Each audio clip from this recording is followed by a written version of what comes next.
Olá, uma ótima tarde a você. Começamos agora o Agricultura BR. Olá, amigo produtor, seja muito bem-vindo. Hoje é quinta-feira, dia 22 de fevereiro. Acompanhe com a gente quais são os destaques desta edição. Destaque para o México, que anda muito preocupado com a possível final do NAFTA e com isso tem aumentado e bastante as compras de milho de outros produtores, no caso do Brasil. O Congresso Nacional aprova a prorrogação do prazo de adesão ao refis do Fundo Rural. No mercado da soja, a situação da Argentina continua dando condições para elevações na bolsa, enquanto que a demanda por soja norte-americana melhora. E o Paraguai reabilita o porto de Concepción para a exportação de soja de Mato Grosso do Sul. Tem o mercado físico, o mercado futuro e previsão do tempo. Começa agora o Agricultura BR.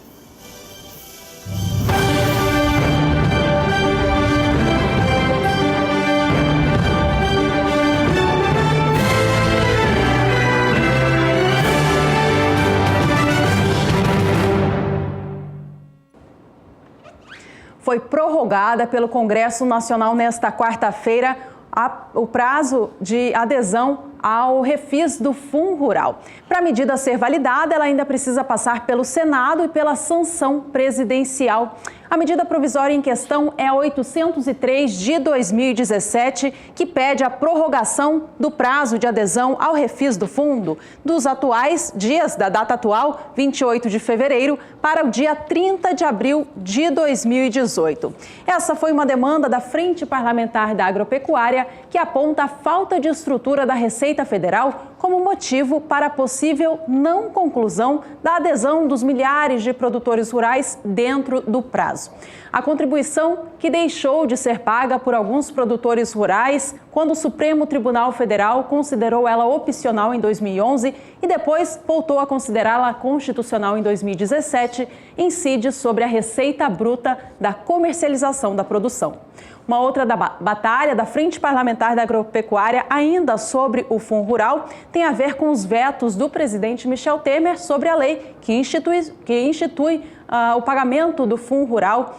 Entre essas demandas está o veto contra o desconto que o presidente deu, o veto sobre o desconto de 100% sobre as multas e encargos sobre o saldo das dívidas. A gente vai seguir acompanhando toda essa tramitação no Senado e também depois a sanção presidencial a respeito do Fundo Rural, e todas as notícias você acompanha aqui no Agricultura BR.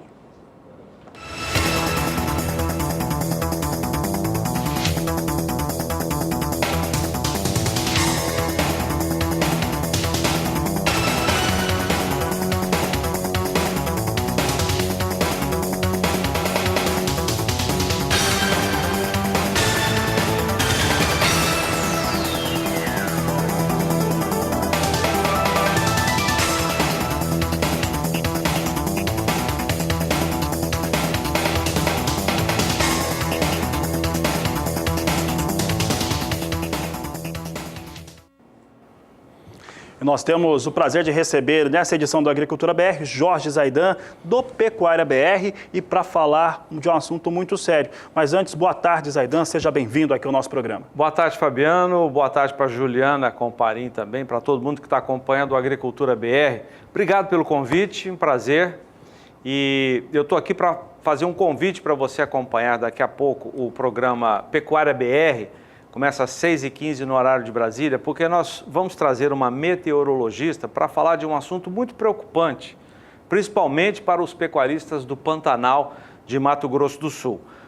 Acho que você já mencionou isso, nós também ontem no Pecuária BR, com imagens das cheias dos rios que cortam Mato Grosso do Sul, principalmente no sul do estado e no Pantanal.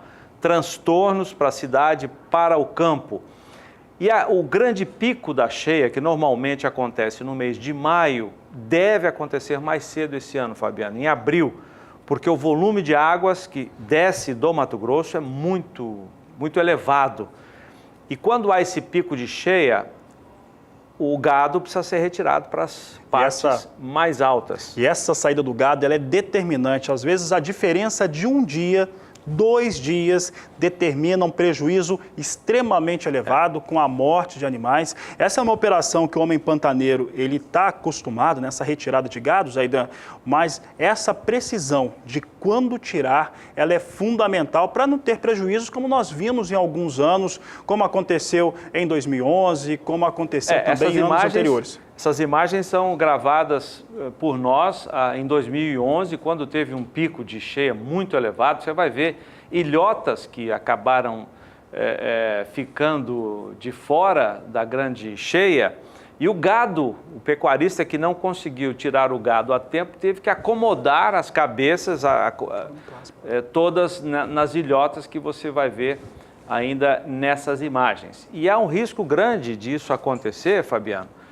já na cheia agora em 2018 também. Tanto é que como a previsão é de que o pico seja em abril.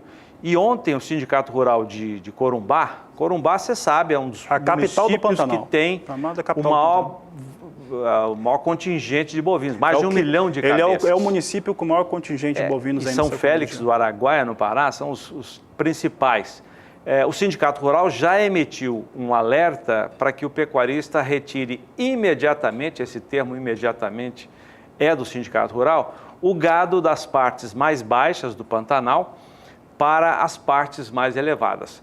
Isso daquelas fazendas que têm as partes mais elevadas, porque o João Pedro ontem no Pecuária BR lembrou muito bem, com a divisão das terras para os filhos, alguns ficaram com fazendas que não têm as partes altas. Então, esses aí é que tem que ter um cuidado. Precisa ter um acerto muito maior. Que nós temos, Zaidan, inclusive eu tive o prazer de acompanhar uma retirada também nesse ano de 2011, na qual você tem grandes propriedades, grandes grupos agropecuários que trabalham com uma estrutura de uma equipe muito grande, estruturada, com animais, com cavalos, com picapes, com barcos também, para conseguir fazer essa travessia. Entretanto, você tem outros pecuaristas que não têm essa mesma estrutura para fazer isso. Por isso o alerta de imediatamente retirar o gado, subir logo o gado, porque como você disse, você dorme numa situação aparentemente confortável, quando você acordar, na madrugada... A água está na porta da casa, está na porteira da fazenda. E são prejuízos...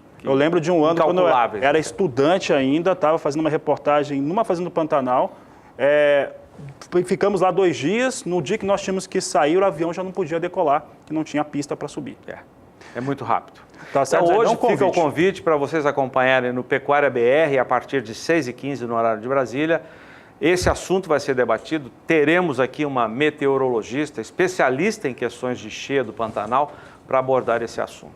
Tá certo, Zaidan. Obrigado pela sua participação. Você é sempre bem-vindo. Sucesso para vocês amanhã. Amanhã tem uma Agricultura BR especial, direto do Terra Nova Eventos, né? O lançamento da Campo Grande Expo. E eu vou estar aqui acompanhando. Sucesso para vocês. Obrigado, Jorge Zaidan. Jorge Zaidan vai estar na direção geral. Amanhã, Agricultura BR, com um programa extremamente especial, saindo lá direto desse pré-evento, com uma mesa redonda, falando sobre diversos assuntos importantes para o agronegócio brasileiro. Mas o assunto ainda é cheio, Juliana. Pois é, Fabiano, esse excesso de chuva já deixa em alerta os pecuaristas, mas já causa prejuízos para agricultores, em especial os da região centro-oeste do Brasil, que estão em fase de colheita da safra de soja. O excesso de umidade já causa um nível elevado de soja ardida, em especial no estado do Mato Grosso, e traz a preocupação em relação ao escoamento da safra e se vai dar tempo de fazer a entrega da soja vendida dentro do prazo. A Juliana Rezende conta pra gente agora, então, qual é a expectativa de chuvas para todo o Brasil daqui para frente, nos próximos períodos. Olá, Juliana, uma boa tarde para você.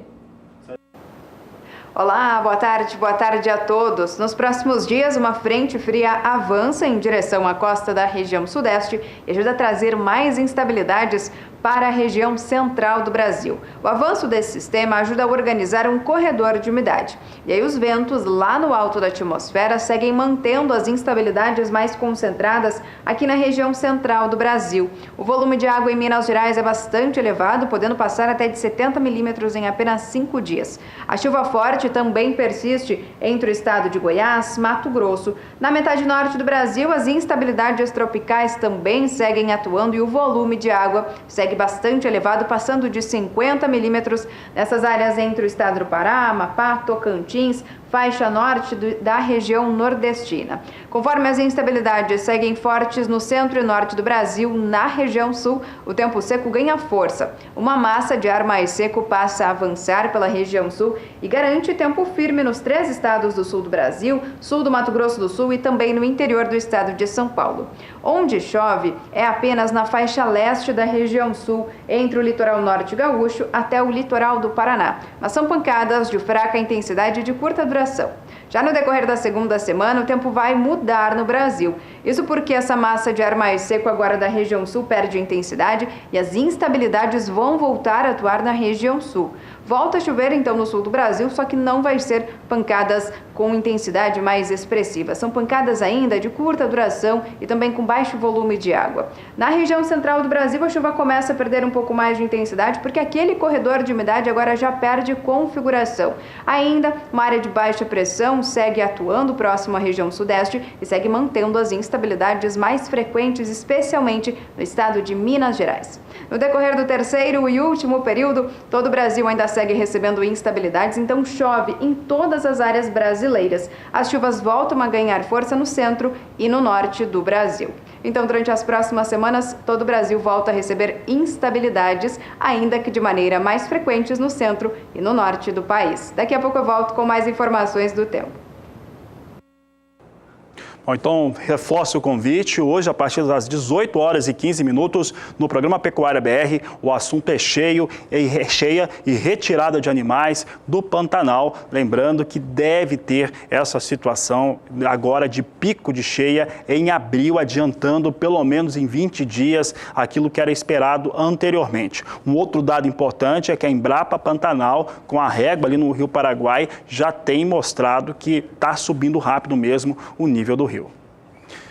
Eu sigo, de certo modo, falando a respeito de pecuária, porque vou falar agora da cadeia produtiva, em especial em relação às exportações brasileiras. Isso porque o Serviço Veterinário e Fitossanitário da Rússia trouxe algumas informações a respeito do que pode vir a acontecer com a reabilitação de plantas frigoríficas para exportação de carne suína e também carne bovina brasileira. De acordo com o órgão federal russo, esses passos ainda dependem de algumas situações, como, por exemplo, a situação de relacionamento entre os órgãos federais de Brasil e também de Rússia para fazer a visitação, essas visitações que já estão acontecendo em relação às plantas que devem ser reabilitadas. De acordo com o serviço russo, essas visitações são para traçar um plano para se saber exatamente quais serão as ações tomadas para que não se volte a ter registro de algum problema. O problema que o serviço russo diz ter é o da ractopamina. Então, todas as plantas que serão visitadas pelo serviço russo vai ter que ter a garantia do órgão brasileiro, no caso o Ministério da Agricultura, que não tem a utilização desse elemento. A Rússia não trouxe nenhum tipo de fator que mostre quais são os prazos a serem obedecidos para a execução.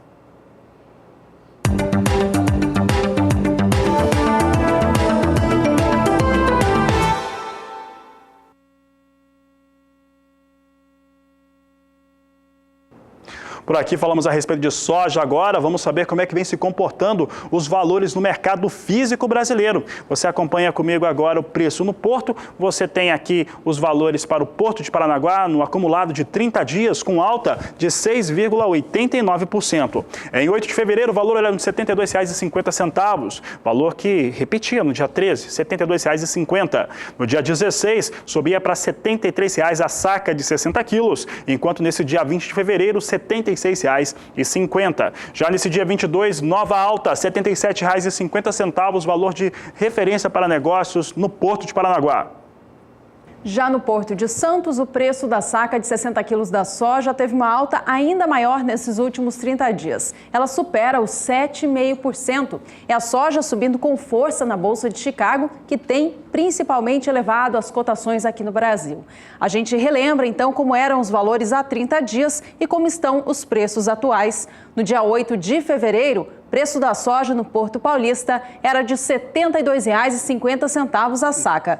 No dia 13, chegava a cair para R$ 71,50, mas recuperava a casa dos R$ 72 logo nos dias seguintes. No dia 16, valor no Porto de Santos já era de R$ 72,70 a saca. No dia 20 de fevereiro, cotação subia com força, alcançando os R$ 76 e nesta quinta-feira, 22 de fevereiro, já está em R$ 78 a saca. Portanto, elevação surpreendente de 7,5% no acumulado de apenas 30 dias.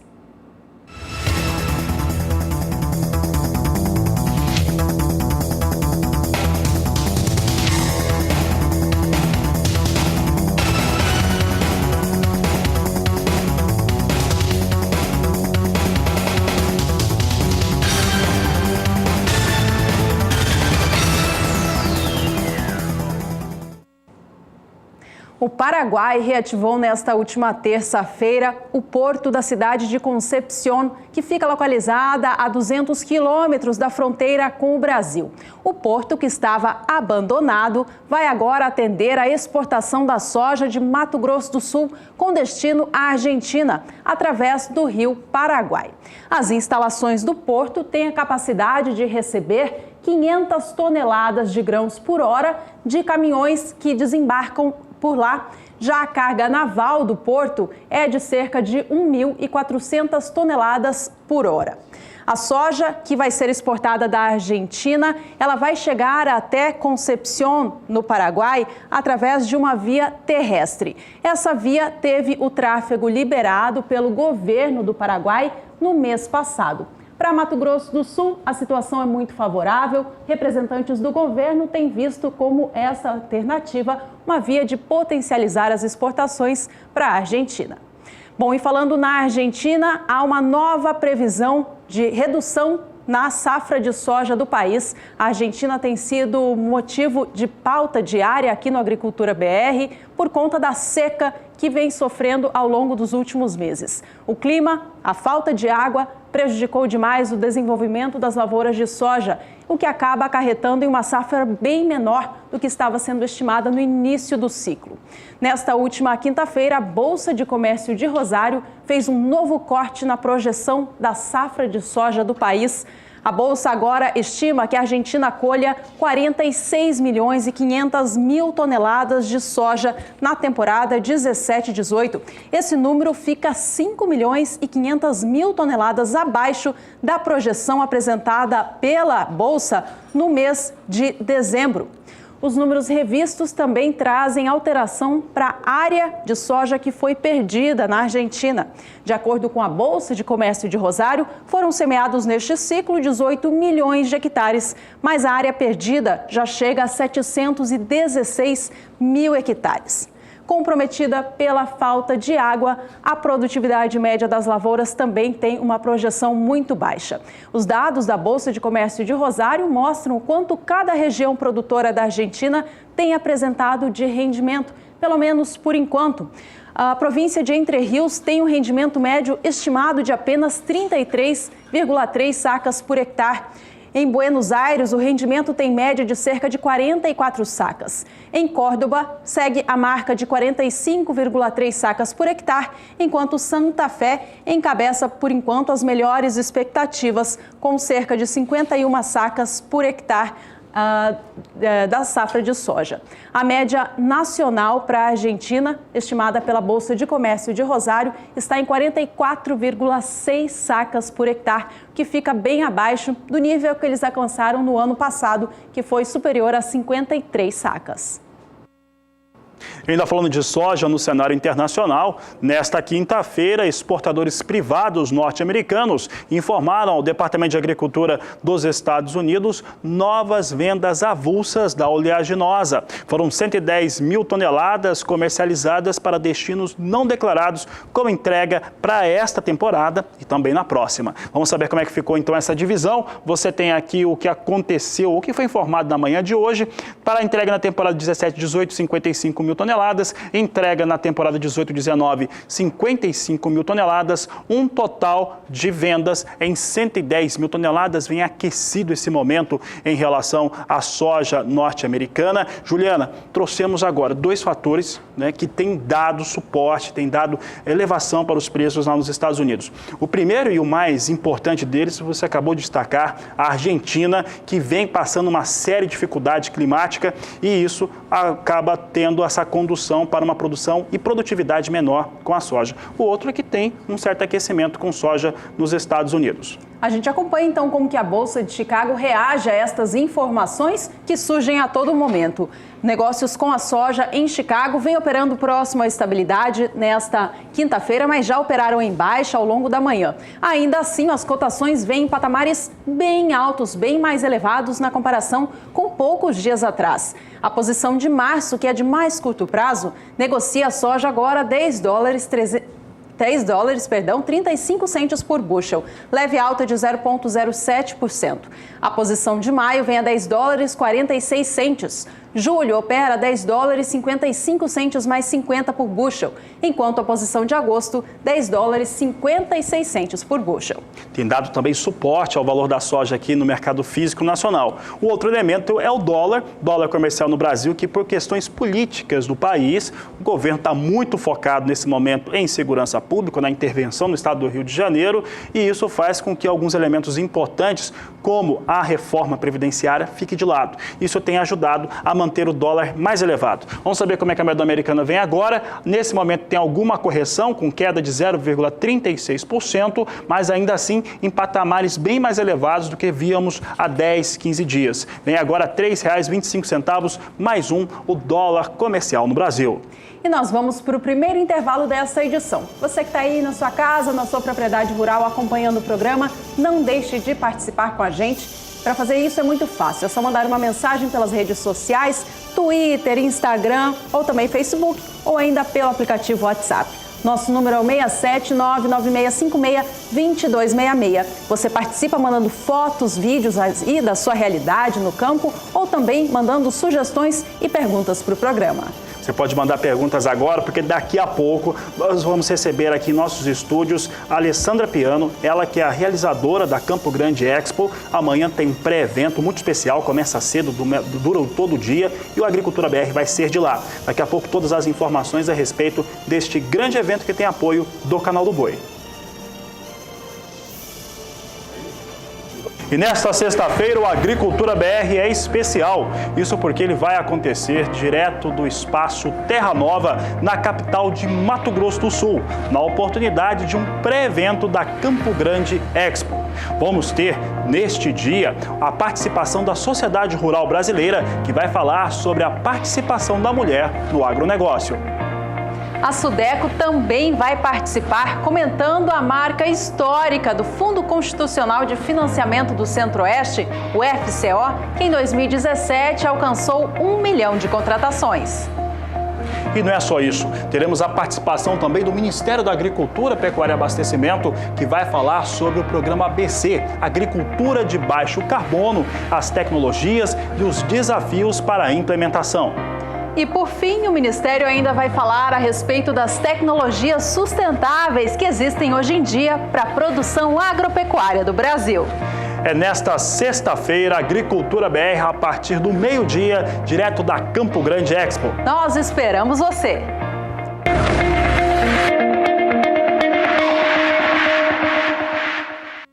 E nesta sexta-feira, dia 23 de fevereiro, acontece no Terra Nova Eventos, em Campo Grande, Mato Grosso do Sul, um pré-evento de uma grande feira que vai ocorrer no mês de julho, a Campo Grande Expo. Este primeiro pré-evento da Campo Grande Expo vai ter como primeira atração do dia um plantio integrado de milho com pastagens para fazer a demonstração dos sistemas de integração.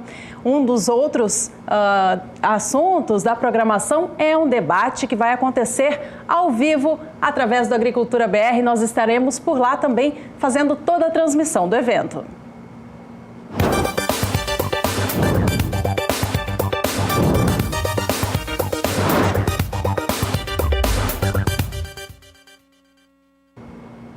Já estamos aqui com a Alessandra Piano, que é organizadora da Campo Grande Expo e também, claro, desse pré-evento. Alessandra, sempre um prazer recebê-la aqui no canal do Boi, no Agricultura BR. Amanhã temos mais um grande evento com a apresentação de dinâmicas, plantio de milho de segunda safra e palestras e uma mesa redonda muito importante. Como é que será esse evento para você que é organizadora? Boa tarde, Alessandra. Boa tarde a todos vocês, ouvintes do Agricultura BR. Bom, a intenção desse pré-evento é começar a construir uma estrutura, um modelo de negócios, um novo formato de feira para Campo Grande e já começar aquecendo os motores, mexendo na terra, trabalhando a integração lavoura-pecuária e floresta, que esse é o nosso grande motivador da feira, falar sobre integração. O mote da feira, como você disse, é o sistema ILPF, né, para trazer à tona a sustentabilidade na produção agropecuária. Você acredita que o ILPF, que já é na teoria de conhecimento de todos, na prática ainda falta mais discussão, mais informação? E se sim, se a feira que vai acontecer em julho, ela é uma oportunidade para desmistificar tudo isso que ainda cerca o assunto? Isso, é muito importante essa sua pergunta, essa sua colocação, porque esse é o grande papel da feira.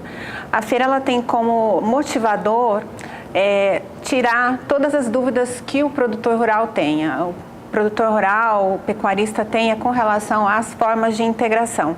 A nossa grande meta é que o produtor rural ele saia de lá com todas as suas dúvidas tiradas, né? Que ele saia de lá estimulado, que ele encontre tecnologia, recursos financeiros e apoio para apostar nessa modalidade de integração.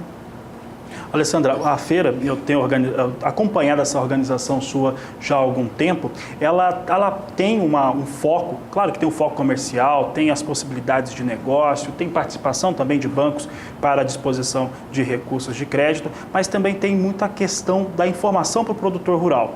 Amanhã mesmo, nesse dia 23, nessa sexta-feira, teremos a participação de representantes da Sudeco, do Banco do Brasil e também de outros organismos que vão estar participando, inclusive com convidados que vão poder falar um pouco, se posicionar em termos do que se está desenvolvendo no agronegócio brasileiro e como que esse recurso pode ser utilizado para um desenvolvimento melhor, seja aqui no seu estado, seja também em outras áreas. Como é que está esse foco da feira em relação à informação, ao conteúdo mesmo para esse produtor rural?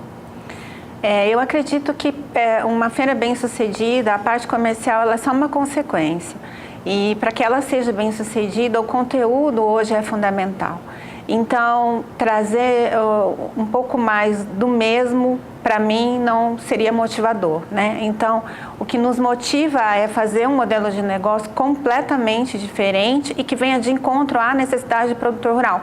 Que ele encontre na feira as soluções que ele ainda não tem encontrado na internet ou em qualquer outro veículo de comunicação e até mesmo em outras feiras.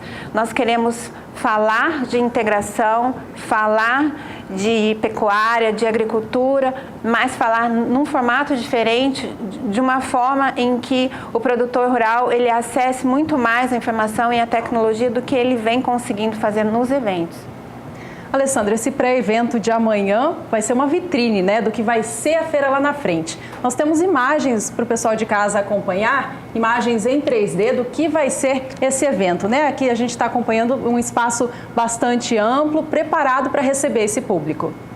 Na verdade, esse 3D ele foi projetado para um espaço Terra Nova Eventos, onde vai se realizar a Campo Grande Expo, mas é importante dizer que nós já dobramos o tamanho da feira, né? Então, é um 3D que já não condiz mais com a realidade de hoje. Nós temos uma proporção muito maior do número de stands, mas, de qualquer forma, esse é o coração da feira, né? É assim que ela pretende se apresentar.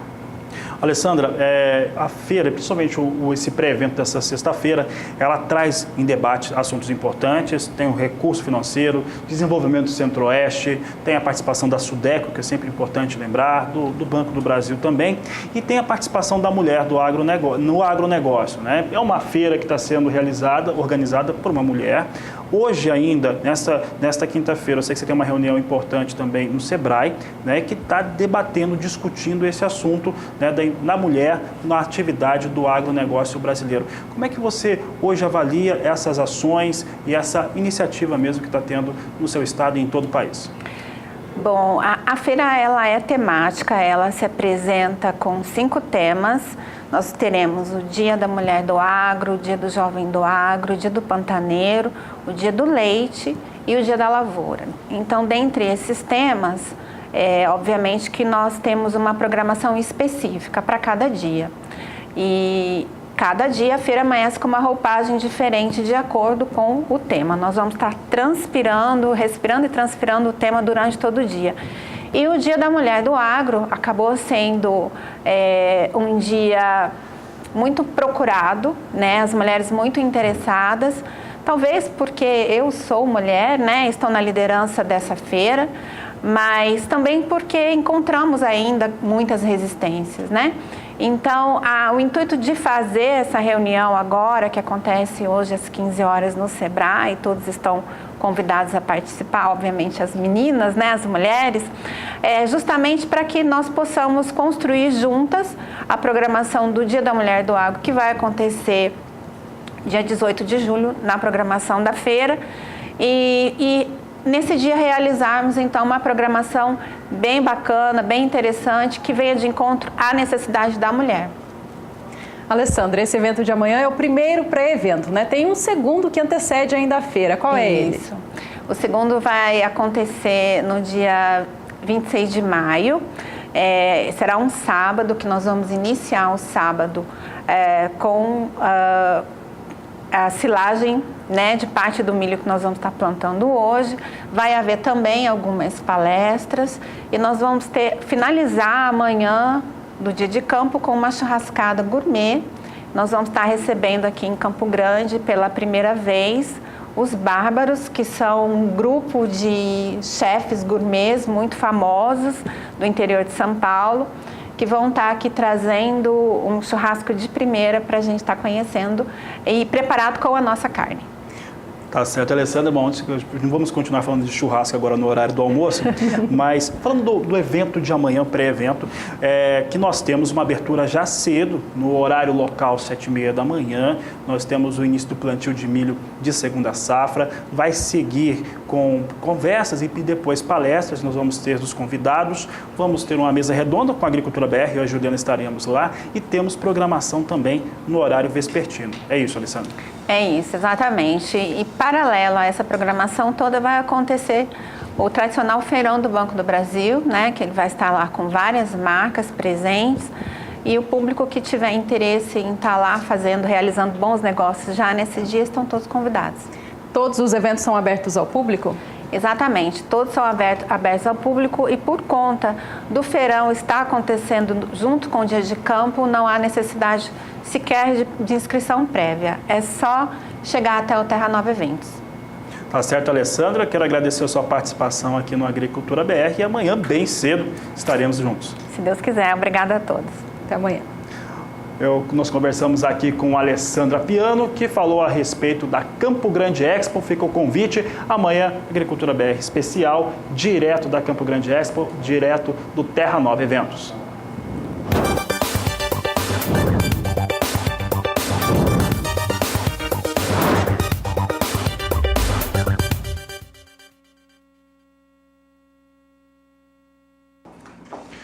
Por aqui, o Agricultura BR de grãos. Eu falo agora a respeito dos números apresentados na manhã de hoje pelo Departamento de Agricultura norte-americano.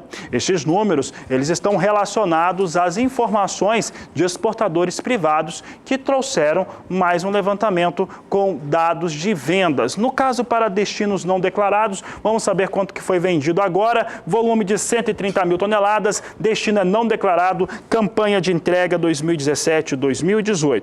É importante lembrar que o ano comercial do milho começou em 1º de setembro último e os exportadores dos Estados Unidos são obrigados a informar todas as vendas acima de 100 mil toneladas de uma commodity feita em um único dia ou vendas de 200 mil toneladas ou mais para o mesmo destino até o dia seguinte. Então, situação até que razoável, interessante para os norte-americanos que têm visto uma situação bem complicada em relação ao milho. Por que o Fabiano está dizendo que é bem complicado em relação ao milho? Os Estados Unidos têm já tido uma concessão, tem tido uma cedência de mercado para países sul-americanos, principalmente Argentina e Brasil, evidentemente. Tem ainda a questão do México, que nós vamos comentar aqui. E toda essa situação tem feito o maior produtor de milho do mundo, podemos colocar a maior caixa forte de milho do mundo, com problemas para conseguir escoar essa superprodução. Vamos saber como é que vem o milho negociado em Chicago agora. Você observa que há estabilidade para os negócios. Posição de março, $3,65 por bushel, totalmente estável. Posição de maio, $3,74 por bushel, estável também. Julho, $3,81 o bushel e setembro, $3,88 por bushel. Assim vem a situação do milho lá na Bolsa de Chicago, situação que tende a se complicar. Por que eu estou dizendo que tende a se complicar a situação do milho norte-americano? É simples, vou trazer um dado aqui que é bem interessante. Um dos grandes compradores de milho dos Estados Unidos é o México. México é aquele país que faz fronteira com os Estados Unidos, no qual o presidente norte-americano Donald Trump quer construir um grande muro e ainda quer que os mexicanos paguem. É claro que uma relação como essa não é politicamente a melhor possível. E tem outra situação. O mesmo presidente norte-americano tem colocado algumas situações um pouco complicadas em relação ao NAFTA, que reúne os países da América do Norte, Canadá, Estados Unidos e também o próprio México. Essa circunstância que pode haver, que se tenha um final do NAFTA, ou pelo menos o NAFTA como ele é nos dias de hoje, tem trazido uma forte preocupação para os importadores de milho do México e principalmente ao abastecimento para o consumo interno. O México utiliza milho com forte quantidade, não é autossuficiente nisso. A importância do milho para o México é como o trigo para a maioria dos países. O que quer dizer isso? O México, o pão deles é feito de milho, é aquela chamada tortilha mexicana, é aquilo que eles comem. Então, é necessário uma quantidade muito forte de milho, e isso para outras finalidades também. Para se ter uma ideia também, o Brasil, no último ano, vendeu 10 vezes mais milho para o México. É isso mesmo. E essa venda superior de milho aconteceu toda nos últimos 4 meses do ano, exatamente por conta dessa complicação que pode surgir no NAFTA por conta do presidente norte-americano Donald Trump. Vamos ver essa relação aqui na tela. Você tem aqui comigo uma situação do México em relação aos Estados Unidos. Essa situação que eu estou citando aqui é o que o México representa para os Estados Unidos, não para os Estados Unidos só, para a agricultura norte-americana. Representa 19 bilhões de dólares por ano em negócios. Esses negócios são principalmente do quê? Milho.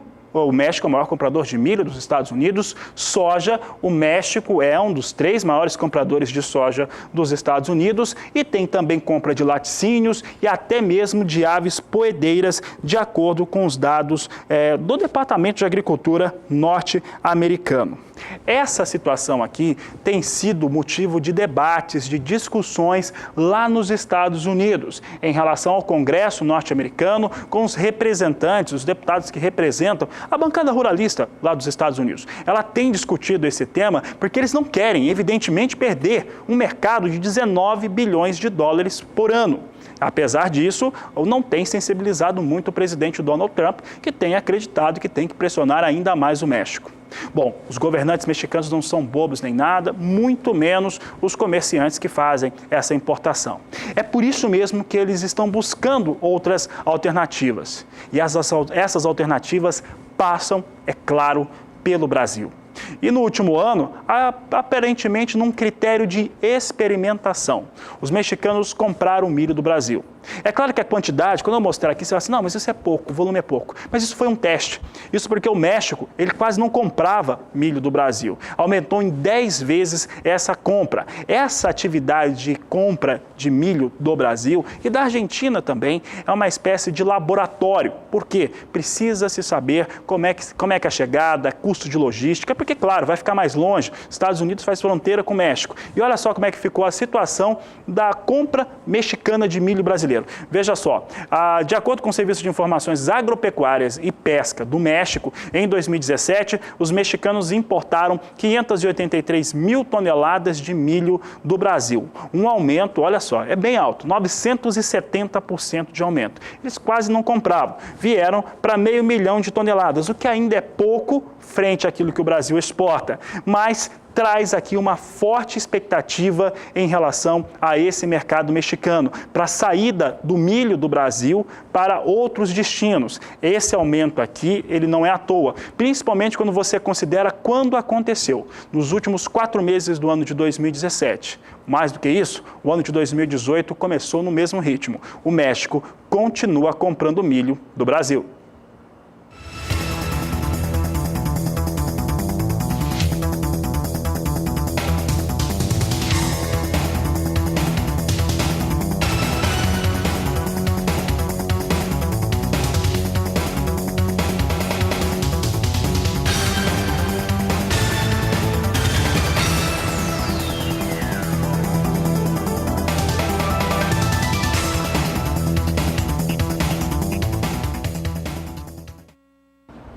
Ainda nesta edição, você vai ver que o estado do Mato Grosso confirma a elevação de 25% na área plantada com algodão neste ciclo. Entre em contato com a Agricultura BR, mande fotos, imagens, vídeo aí da sua produção. Você envia para o 67996562266. Nós voltamos já. E nesta sexta-feira o Agricultura BR é especial. Isso porque ele vai acontecer direto do espaço Terra Nova, na capital de Mato Grosso do Sul, na oportunidade de um pré-evento da Campo Grande Expo. Vamos ter, neste dia, a participação da Sociedade Rural Brasileira, que vai falar sobre a participação da mulher no agronegócio. A Sudeco também vai participar comentando a marca histórica do Fundo Constitucional de Financiamento do Centro-Oeste, o FCO, que em 2017 alcançou 1 milhão de contratações. E não é só isso, teremos a participação também do Ministério da Agricultura, Pecuária e Abastecimento, que vai falar sobre o programa ABC, Agricultura de Baixo Carbono, as tecnologias e os desafios para a implementação. E por fim, o Ministério ainda vai falar a respeito das tecnologias sustentáveis que existem hoje em dia para a produção agropecuária do Brasil. É nesta sexta-feira, Agricultura BR, a partir do meio-dia, direto da Campo Grande Expo. Nós esperamos você!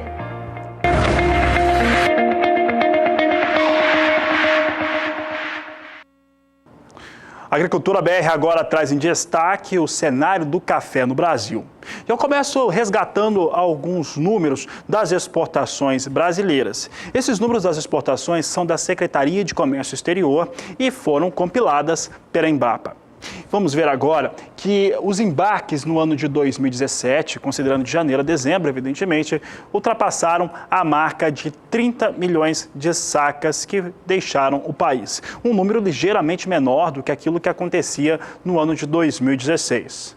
Pouco mais de 27 milhões de sacas foram de café verde e a totalidade, quase tudo, foi do café arábica. Vamos ver esses dados aqui então em tela. Você acompanha comigo aqui os números em relação às exportações brasileiras de café. Você vê aqui um total de 30.880.000 sacas de café que foram embarcados pelo Brasil, que aqui só para uma informação interessante, trouxe a receita cambial de 5 bilhões 230 milhões de dólares. Café verde foi um total de 27 bilhões 390 milhões de sacas. Então, quase a totalidade foi de café verde.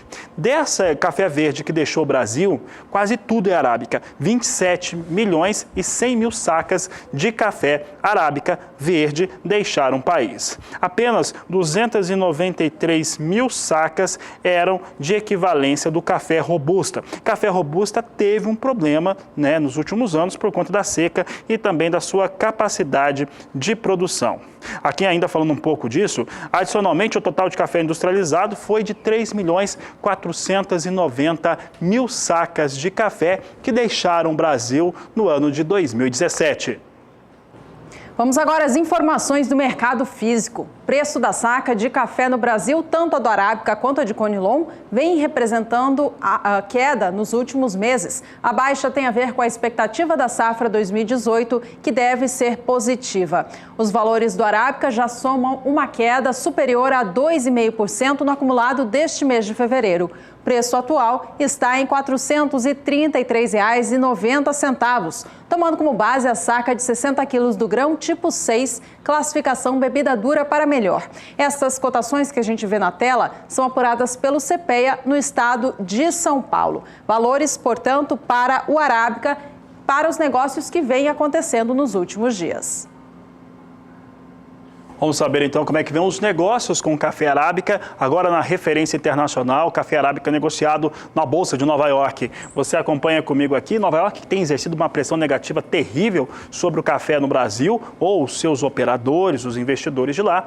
Temos hoje aqui uma recuperação, mas nada que nos traga para patamares muito melhores em relação aos preços do café em Nova York. Posição de março é negociada a $1,18 a libra peso, alta de 0,89%. Posição de maio, $1,20 a libra peso, com elevação de 0,92%. A posição de julho é negociada a $1,22 a libra peso, com alta neste momento de 0,90%. E a posição de setembro vem com $1,24 mais 45 a libra peso, com alta de 0,89%. Tem recuperação hoje, mas essa recuperação ela ainda é pouca para as expectativas do cafeicultor brasileiro.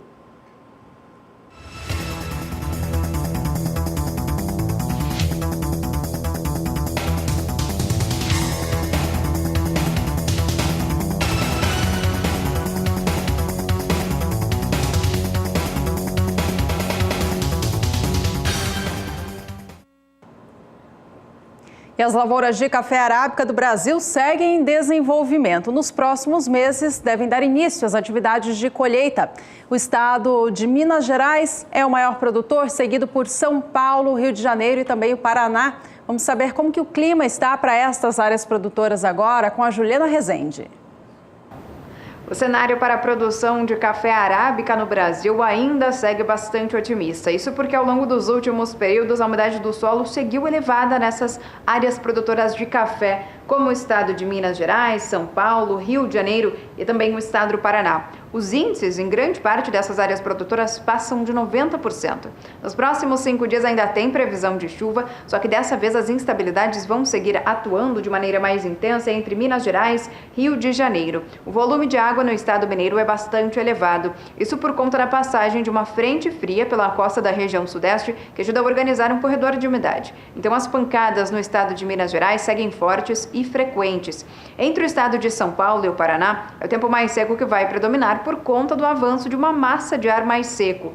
Então não tem previsão de chuvas expressivas, tanto no Paraná como também no estado de São Paulo. Na faixa oeste do Paraná, o tempo seco vai predominar e não tem previsão de chuva. Agora no estado de São Paulo até pode chover aquelas pancadas mais no final do dia, mas sem previsão de chuvas expressivas e abrangentes. No decorrer da segunda semana volta a chover na região sul. Então grande parte agora do centro-sul volta a receber instabilidades. O estado de Minas Gerais ainda segue recebendo pancadas mais significativas e também mais frequentes. E aí o volume de água também deve ser mais elevado no estado mineiro do que nas demais áreas produtoras de café arábica. Ao longo da terceira e última semana, essa chuva ainda segue atuando de maneira mais intensa entre Minas Gerais e até o Rio de Janeiro também deve receber essas pancadas de chuvas mais significativas. O volume de água segue ainda passando de 50 milímetros em apenas 5 dias. Entre São Paulo e também no estado do Paraná, as instabilidades até voltam a atuar, só que as pancadas seguem fracas e também com baixo volume de água. Então, durante as próximas semanas, grande parte das áreas produtoras de café arábica do Brasil segue recebendo instabilidades. O solo também deve seguir com boas condições hídricas para os cafezais. Daqui a pouco eu volto com mais informações do tempo.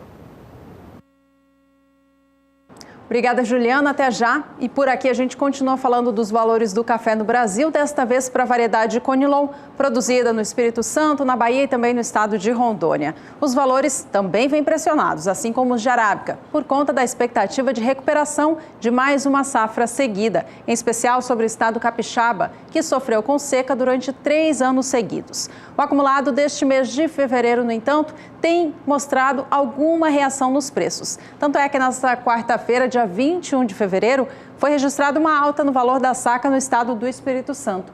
O preço fechou o dia a R$ 320,77, recuperando, portanto, da queda dos dias anteriores. O acumulado do mês já é pouco positivo, soma alta superior a 1%. Vamos agora para a operação com café robusta.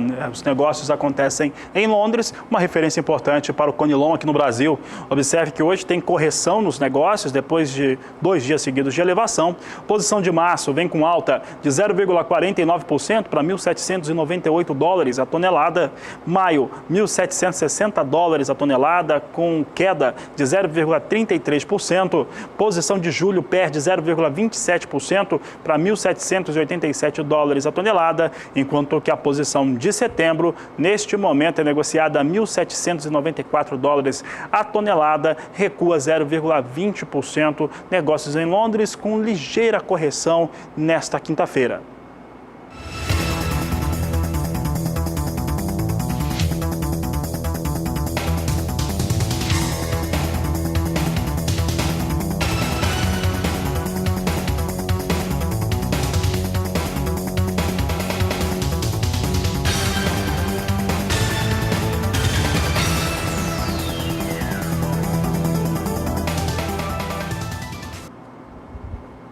Bom, e todo dia é o Dia da Mulher, mas no mês de março eu tenho uma comemoração especial no dia 8.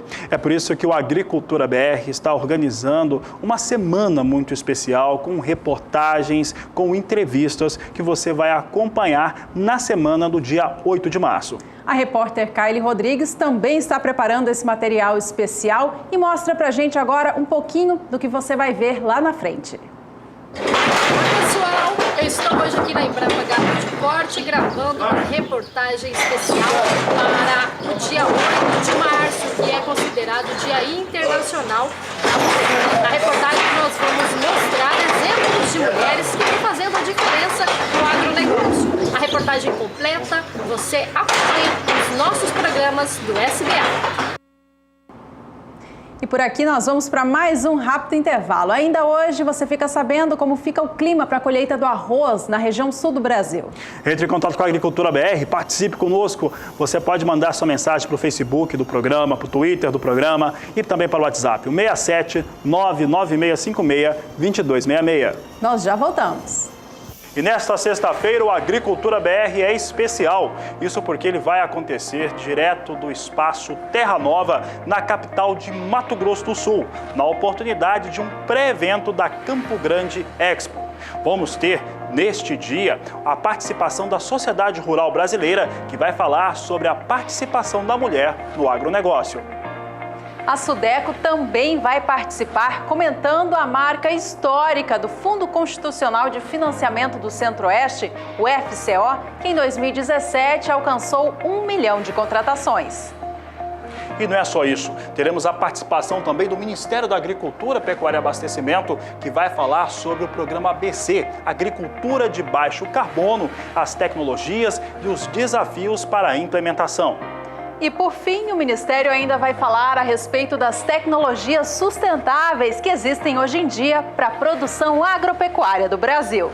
É nesta sexta-feira, Agricultura BR, a partir do meio-dia, direto da Campo Grande Expo. Nós esperamos você!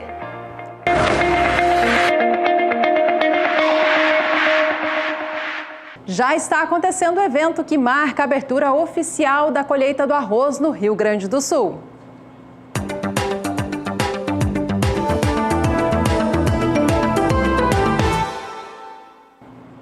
Desde esta quarta-feira, dia 21 de fevereiro, participantes do setor arrozeiro se reúnem na Estação Experimental do IRGA, o Instituto Rio Grandense do Arroz, em Cachoeirinha. Vitrines tecnológicas, dinâmicas de campo, debates, palestras e reuniões fazem parte da programação. O evento segue acontecendo nesta quinta-feira e encerra amanhã, sexta, com a colheita simbólica da lavoura e a tradicional chuva de arroz. Algumas áreas que plantaram arroz no Rio Grande do Sul já estão fazendo a colheita, assim como no estado de Santa Catarina. A previsão da Conab para estes dois estados é que eles colham 8.236.000 toneladas, considerando o estado gaúcho, e 1.085.000 toneladas no estado de Santa Catarina. Vamos saber então como que fica o clima para esses produtores que em breve devem acelerar as máquinas no campo? A Juliana Rezende traz os destaques. Ao longo da última semana, começou oficialmente a colheita do arroz no Rio Grande do Sul e amanhã começa oficialmente a colheita no estado de Santa Catarina. Agora, ao longo dos próximos dias, o cenário vai ser bastante otimista para os produtores de arroz. Isso porque o tempo mais seco vai predominar e vai garantir cenário para que os produtores possam avançar com as atividades no campo. A umidade do solo segue mais elevada, especialmente entre o norte gaúcho e todo o estado catarinense. Os índices ficam em torno de 80%. Nos próximos 5 dias, tem previsão de tempo firme por conta da atuação de uma massa de ar mais seco que avança sobre a região sul. Então, o sol vai seguir aparecendo em grande parte da região. Pode chover de maneira fraca e isolada na faixa leste de Santa Catarina até o litoral norte gaúcho. Essas áreas de instabilidades estão associadas com a circulação dos ventos no oceano, que acaba trazendo mais umidade para toda essa faixa leste de Santa Catarina e ainda também o litoral norte gaúcho. Mas são pancadas de fraca intensidade e de curta duração que não atrapalham o andamento das atividades nas lavouras. No decorrer da segunda semana é que volta a chover na região, ainda que de maneira mais abrangente entre o Rio Grande do Sul e Santa Catarina, só que as pancadas ainda devem seguir de maneira mais fraca. Então, o acumulado de chuva segue baixo, em torno de 15 milímetros, tanto no Rio Grande do Sul como também em Santa Catarina, entre o dia 28 de fevereiro até o dia 4 de março. No decorrer do terceiro e último período, até o dia 9 de março, as instabilidades ainda seguem atuando de maneira mais abrangentes entre o estado gaúcho e também o estado catarinense, mas as pancadas persistem de maneira mais fraca e também a intensidade deve seguir mais baixa na região. Então, durante as próximas semanas, o tempo mais seco predomina por alguns momentos, a chuva até volta a acontecer, mas não com potencial para prejudicar o andamento da colheita no arroz, especialmente no Rio Grande do Sul e em Santa Catarina. Daqui a pouco eu volto com mais informações do tempo.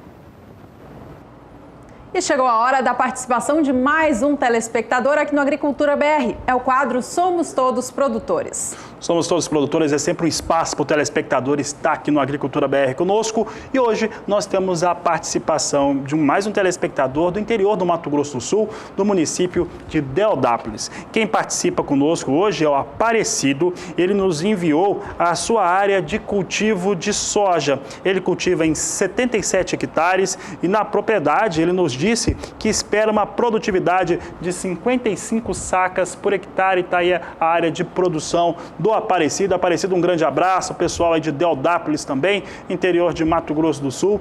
Participe como Aparecido, mande a sua foto, imagem, vídeo aí da sua área de produção. Comenta um pouco daquilo que você está trabalhando aí na sua fazenda.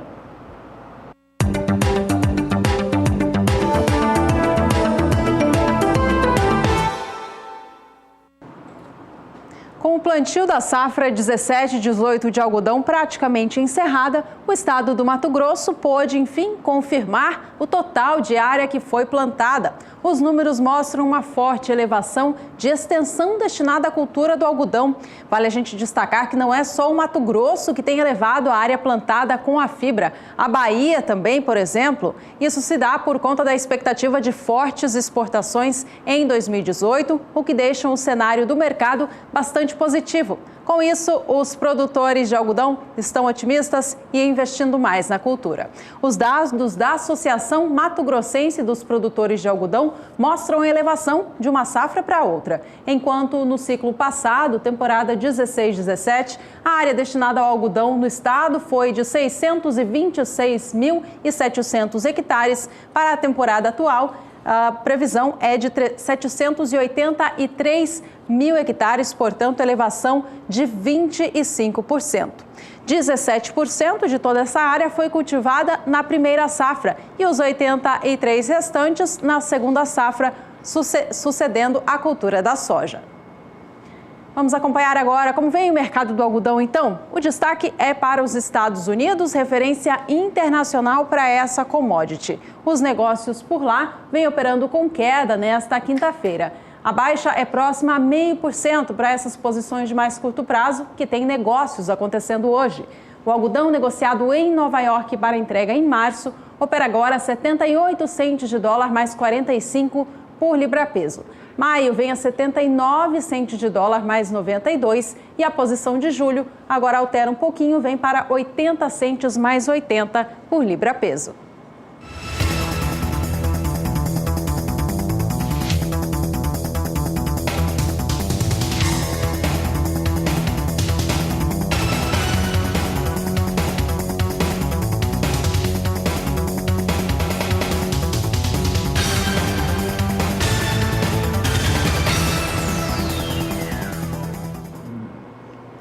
Nós vamos para mais um rápido intervalo, mas fique conosco. Olha, daqui a pouco nós vamos saber um pouco a respeito da edição 2018 da Bahia Farm Show. Não sai daí, voltamos já. E nesta sexta-feira o Agricultura BR é especial. Isso porque ele vai acontecer direto do espaço Terra Nova, na capital de Mato Grosso do Sul, na oportunidade de um pré-evento da Campo Grande Expo. Vamos ter, neste dia, a participação da Sociedade Rural Brasileira, que vai falar sobre a participação da mulher no agronegócio. A Sudeco também vai participar, comentando a marca histórica do Fundo Constitucional de Financiamento do Centro-Oeste, o FCO, que em 2017 alcançou 1 milhão de contratações. E não é só isso, teremos a participação também do Ministério da Agricultura, Pecuária e Abastecimento, que vai falar sobre o programa ABC, Agricultura de Baixo Carbono, as tecnologias e os desafios para a implementação. E por fim, o Ministério ainda vai falar a respeito das tecnologias sustentáveis que existem hoje em dia para a produção agropecuária do Brasil. É nesta sexta-feira, Agricultura BR, a partir do meio-dia, direto da Campo Grande Expo. Nós esperamos você!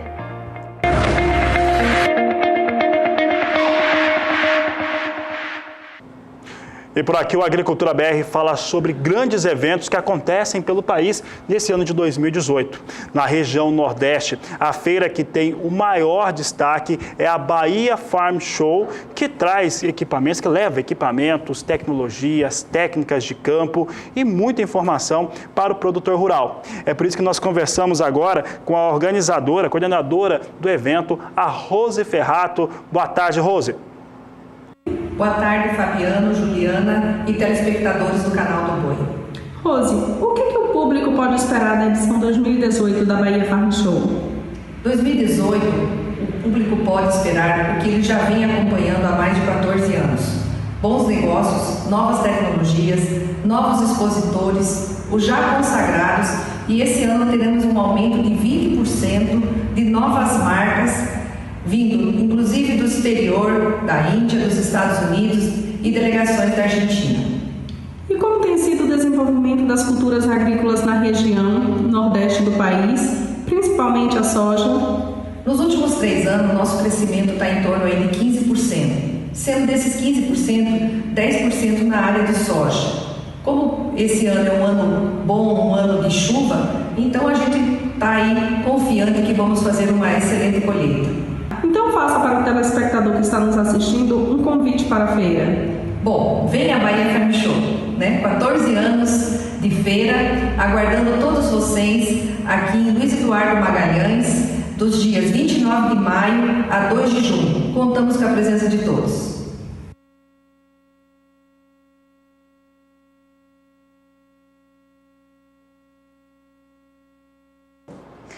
Por aqui a gente segue com o programa. É hora de trazer mais uma participação de telespectador no quadro Agora Agricultura BR Responde.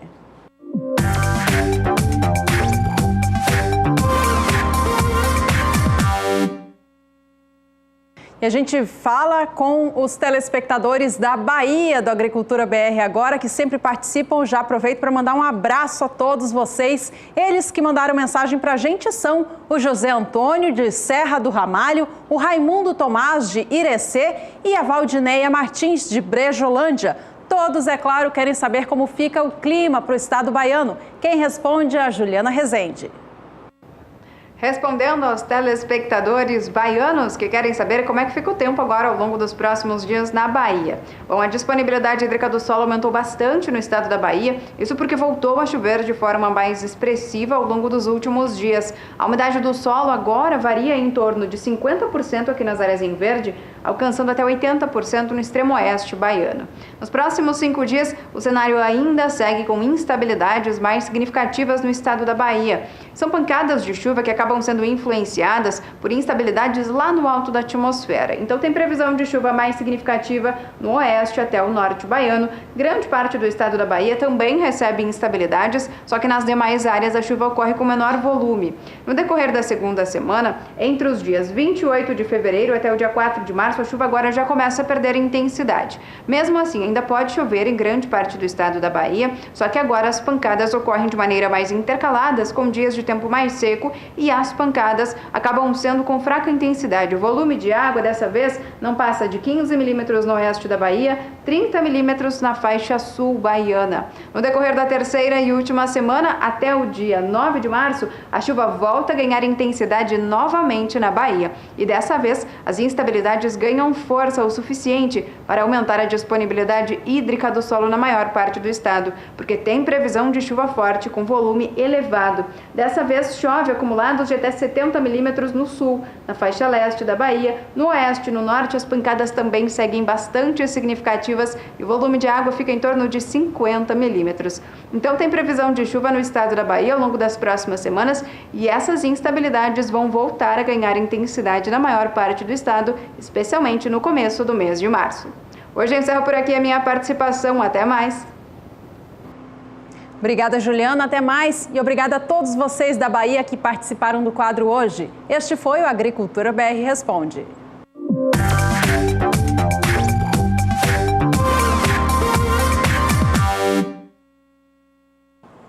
E a ferrugem asiática é algo que traz muita preocupação para o sojicultor brasileiro e ano a ano tem trazido prejuízos. Para falar um pouco a respeito deste assunto e também saber um pouco mais sobre o combate, o Kleber Rabelo foi até a Fundação Chapadão para trazer essas informações aqui no Agricultura BR.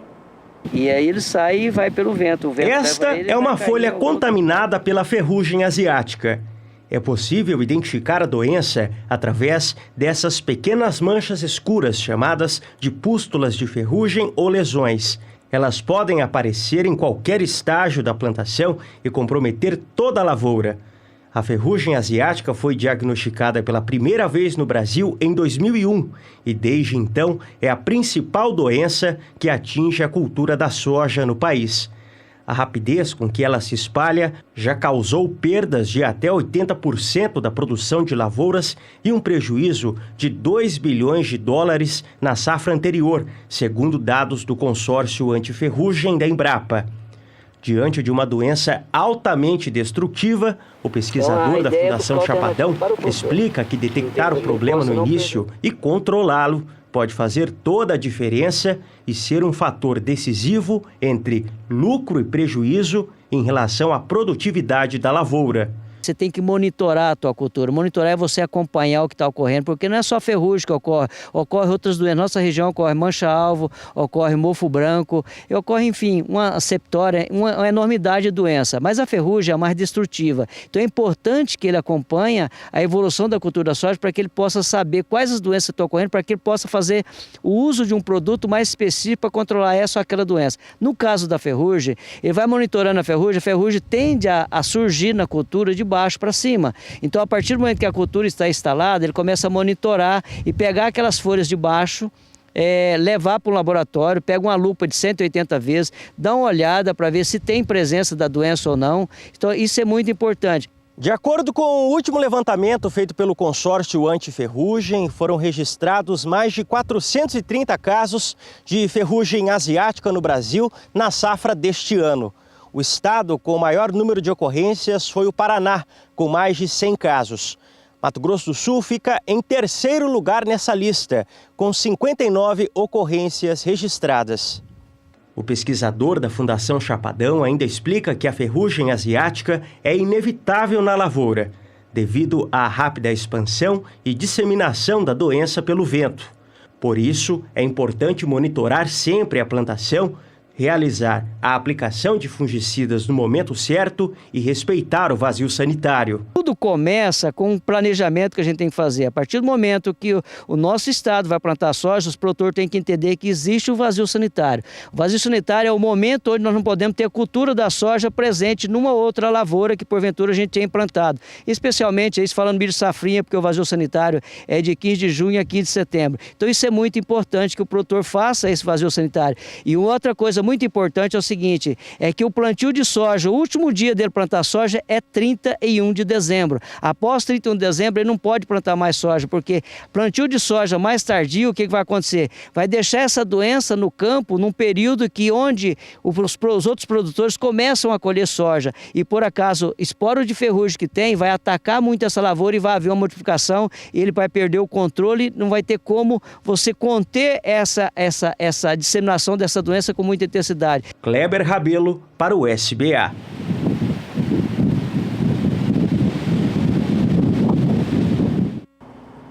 O programa desta quinta-feira está chegando ao fim. A gente dá aquela última conferida na soja negociada na Bolsa de Chicago e no dólar aqui no Brasil, fatores que têm elevado a cotação da soja no país.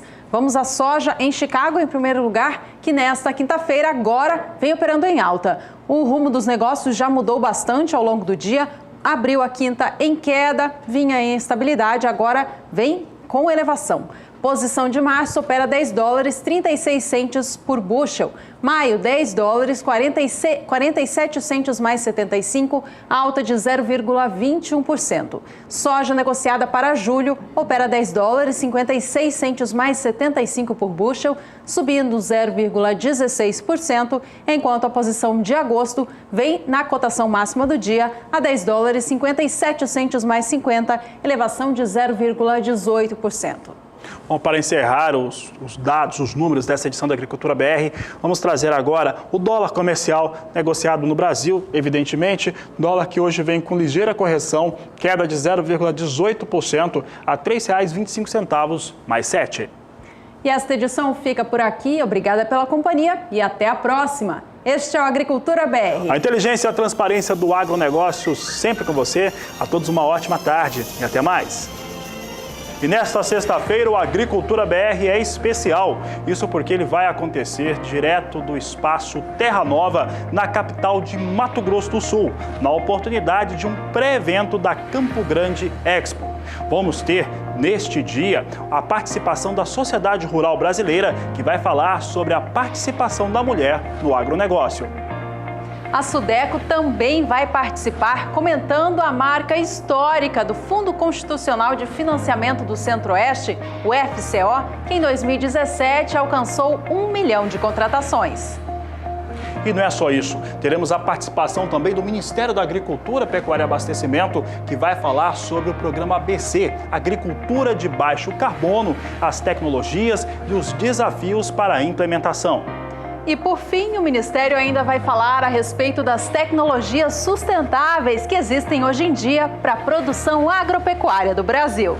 é nesta sexta-feira, Agricultura BR, a partir do meio-dia, direto da Campo Grande Expo. Nós esperamos você!